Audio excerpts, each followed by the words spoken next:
Master minds commerce చదవాలనుకునే 10th inter విద్యార్థుల తొలి ఎంపిక.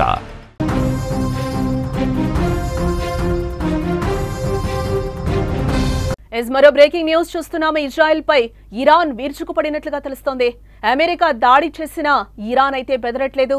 అమెరికా దాడి తర్వాత ప్రతి దాడి తీసుకుంటోంది. టెల్ అవీవ్, జెరూసలేం పైకి దూసుకొచ్చాయి ఇరాన్ మిసైల్స్.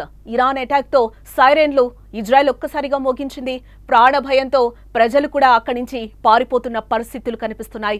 అత్యవసర పరిస్థితిని నెతన్యాహు విధించడం జరిగింది. అక్కడ ప్రభుత్వ కార్యాలయాలు అలాగే స్కూల్స్ అన్ని కూడా క్లోజ్ చేశారు. ఇరాన్ కు బదిలిచ్చేందుకు ఇజ్రాయెల్ కూడా సిద్ధంగా ఉన్నట్లుగా సమాచారం. ఏ క్షణమైన ఇజ్రాయెల్ భీకర దాడి చేసే ఛాన్స్ ఉన్నట్లుగా ఇప్పటి వరకు ఉన్న సమాచారాన్ని బట్టి మనకు అందుతోంది. అమెరికా దాడి తర్వాత ఇరాన్ తగ్గుతుంది అనుకుంటే మరింత రెచ్చిపోతోంది.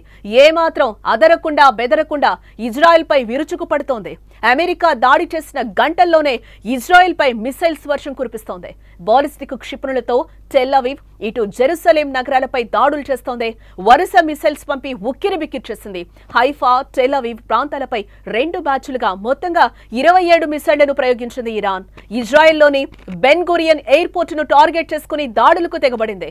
ఇరాన్ అటాక్ తో ఇజ్రాయెల్ భారీగా నష్టం వాటిల్తోంది. సామాన్య ప్రజలతో పాటు పలు ఆర్మీ అధికారులు ప్రాణాలు కోల్పోతున్నట్లుగా తెలుస్తోంది.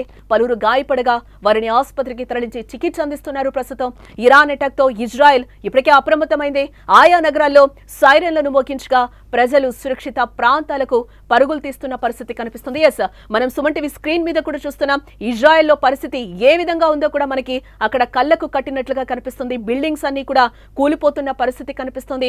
మిసైల్ తో ఒక్కసారి ఇజ్రాయెల్ పై ఇరాన్ దాడి చేసింది. టెల్ అవీవ్ లో పరిస్థితి ఏ విధంగా ఉందో కూడా మనకి సుమన్ టీవీ స్క్రీన్ మీద అయితే కనిపిస్తోంది. అక్కడ సహాయక చర్యలన్నీ కూడా చేరుకున్నాయి. అక్కడ సహాయక బృందాలన్నీ కూడా పనిచేస్తున్నట్లుగా కనిపిస్తుంది. ఇంకో బాక్స్ లో చూస్తున్నాం. ఇజ్రాయెల్ పై ఇరాన్ ప్రతి దాడి తీర్చుకుంటుందని మనకి కనిపిస్తుంది. మిసైల్స్ తో బాంబు దాడులు చేస్తోంది.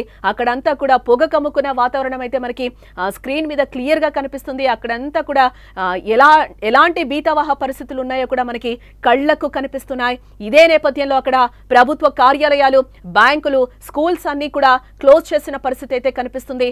ముందు జాగ్రత్తగా ఇజ్రాయెల్ తన వైమానిక ప్రాంతాన్ని అయితే మూసివేసినట్లుగా తెలుస్తోంది.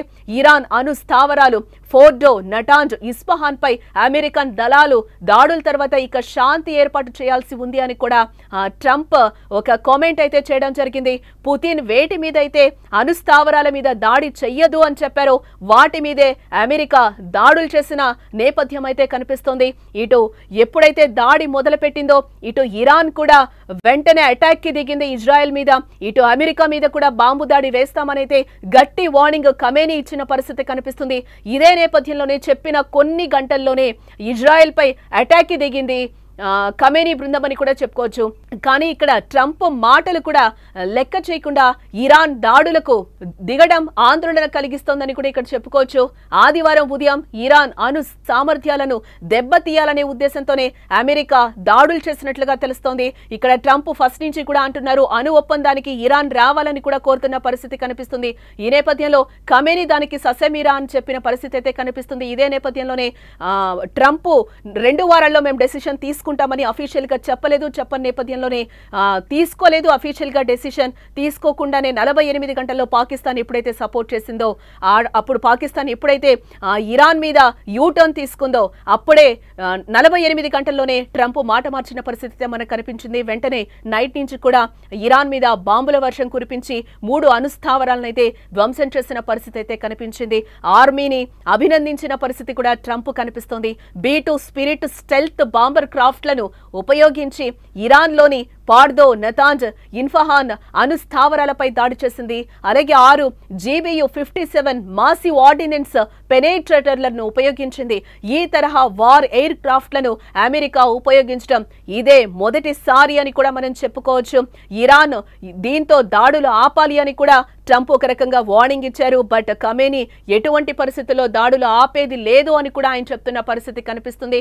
చెప్పిన కొన్ని గంటల్లోనే ఆయన మళ్లీ ఇజ్రాయెల్ మీద విరుచుకుపడి భయపడిన పరిస్థితి అయితే కనిపిస్తుంది. ఆ విజువల్స్ అన్ని కూడా మనం సుమన్ టీవీ స్క్రీన్ మీద కనిపిస్తున్నాయి. అక్కడ ఇరాన్ ప్రతి దాడి చేసింది ఇజ్రాయెల్ మీద. అక్కడ ప్రపంచమంతా కూడా ఏ విధంగా ఉంది, ఆ రాష్ట్రాలన్నీ కూడా ఏ విధంగా ఉన్నాయి, ఆ దేశాలన్నీ కూడా ఏ విధంగా ఉన్నాయో మనకి కనిపిస్తుంది. అక్కడ భీతావహ వాతావరణాలు అయితే కమ్ముకున్నాయి. అక్కడి నుంచి ప్రజలు కూడా ప్రాణభయంతో పరుగులు తీస్తున్న పరిస్థితి కనిపిస్తుంది. ఇదే నేపథ్యంలో సహాయక చర్యలు కూడా అక్కడ ముమ్మరంగా కొనసాగుతున్నాయని చెప్పొచ్చు. ఒక్కసారిగా అంతంత పెద్ద బిల్డింగ్స్ ఎలా నేలమట్టం అయ్యాయో కూడా మనకి కనిపిస్తున్నాయి. 30,000 పౌండ్లు అంటే సుమారు 15 టన్నుల బంకర్ బస్టర్ బాంబుతో కూడిన అమెరికన్ స్టెల్త్ బాంబర్లను ఫోర్డో అణు కేంద్రంపై వేసింది అమెరికా. దాడుల అనంతరం ఇరాన్లోని 3 అణు స్థావరాలపై బాంబులు వేసినట్లుగా కూడా ప్రకటించారు. ఇరాన్ కు వ్యతిరేకంగా యుద్ధంలోకి దిగామని అధికారికంగా అనౌన్స్ చేశారు. శాంతికి సమయం ఆసన్నమైంది అంటూ కూడా ట్రంప్ కొన్ని కామెంట్స్ చేశారు. కానీ ఇరాన్ లో మాత్రం ఎటువంటి మార్పు లేదు. ఇరాన్ వెనకడుగు అసలే వేయడం లేదు, దేనికి వనకడం లేదు, భయం కూడా కనిపించిన పరిస్థితి కనిపిస్తుంది. ఖమేనీ కూడా ధీటుగానే వార్నింగ్ ఇవ్వడం జరిగింది. వార్నింగ్ ఇచ్చిన అతి కొద్ది సమయంలోనే ఇజ్రాయెల్ పైకి ఇరాన్ మిసైల్స్ ఒక్కసారిగా దూసుకొచ్చాయి. అటు అమెరికాపై కూడా దాడి చేసేందుకు ఇరాన్ సిద్ధమవుతున్నట్లుగా మనకైతే ఇక్కడ క్లియర్ గా కనిపిస్తుంది. పక్కా వ్యూహంతో అగ్రరాజ్యాన్ని దెబ్బతీసే విధంగా చర్యలు చేపడుతున్నట్లుగా కూడా ఇక్కడ మనకి సమాచారం. ఇక అంతకుముందే ఇరాన్ పై యుఎస్ దాడి చేస్తే ఎర్ర సముద్రంలోని అమెరికా నౌకలను, ఆర్మీని టార్గెట్ చేస్తామని హౌతీ హెచ్చరించిన సందర్భం మనకు కనిపిస్తుంది. ఇటు మరోవైపు ఇరాన్ ఇజ్రాయెల్ యుద్ధంలోకి అమెరికా రావద్దని రష్యా హెచ్చరించింది. కానీ అమెరికా దాడితో ఇరాన్ కు మద్దతుగా రష్యా, చైనా రంగంలోకి దిగుతాయా అనే ప్రశ్న ఇప్పుడు ప్రస్తుతం ఉత్పన్నమవుతోంది. రష్యా ఫస్ట్ నుంచి కూడా చెప్తూనే వస్తోంది, ఇరాన్ కి సపోర్ట్ చేస్తున్నామని కూడా చెప్పింది. ట్రంప్ ను కూడా ఒక రకంగా వార్నింగ్ ఇచ్చిన పరిస్థితి అయితే మనకి కనిపించింది. యుద్ధం ఆపాలి, ఇరాన్ మీద ఇజ్రాయెల్ దాడులు ఆపాలి అని కూడా చెప్పిన సందర్భం మనకు కనిపించింది. ఆ పుతిన్ మాటల్ని, వ్యాఖ్యల్ని కూడా ట్రంప్ వెటకారించిన పరిస్థితి కూడా మనకి కనిపించింది. ముందు ఉక్రెయిన్ రష్యా యుద్ధం చూసుకో మళ్ళీ నాకు చెప్తున్నావని కూడా ఒక రకంగా వెటకారించి ట్రంప్ మాట్లాడిన పరిస్థితి కనిపిస్తుంది. స్టిల్ రష్యా అయితే ఇరాన్ కి సపోర్ట్ గా ఉంది. ఉన్నట్టుండి సడన్ గా అమెరికా ఇరాన్ పై దాడులు చేసిన నేపథ్యంలో రష్యా ఎటువంటి డెసిషన్ తీసుకుంటుంది, ఎన్ని దేశాలు ఇరాన్ కి సపోర్ట్ చేస్తాయి అనేది కూడా, రష్యా ఒపీనియన్ ఏంటి అనేది కూడా బయటపడాల్సిన అంశం.